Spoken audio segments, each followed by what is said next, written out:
是在地新闻继续来看，政府要来解除翠暗贩卖禁令。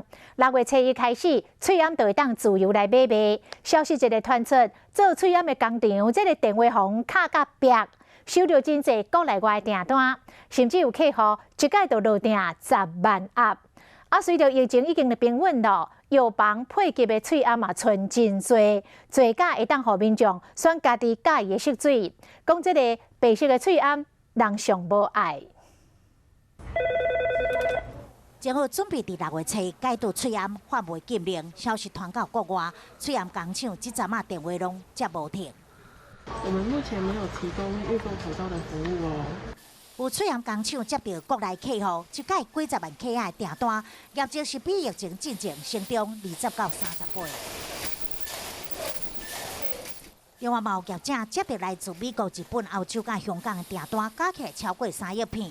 其他国家像瓜地马拉、洪都拉斯、海地、捷克，嘛透过驻外代表处或者是大使馆来直接。你喜欢什么颜色？随着国内疫情稳定，即马买翠暗会当讲免排队，民众甚至买当经介意色水。我喜欢粉红色啦，可是就没有。药局卖翠暗的时间久长，库存增加，即马每天拢有药局，因为翠暗卖完被停配。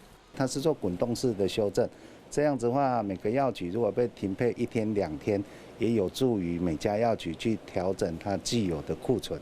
解禁了后，在国外欠翠暗绩效较好的情况之下，这外销一定会加做主要销售方向。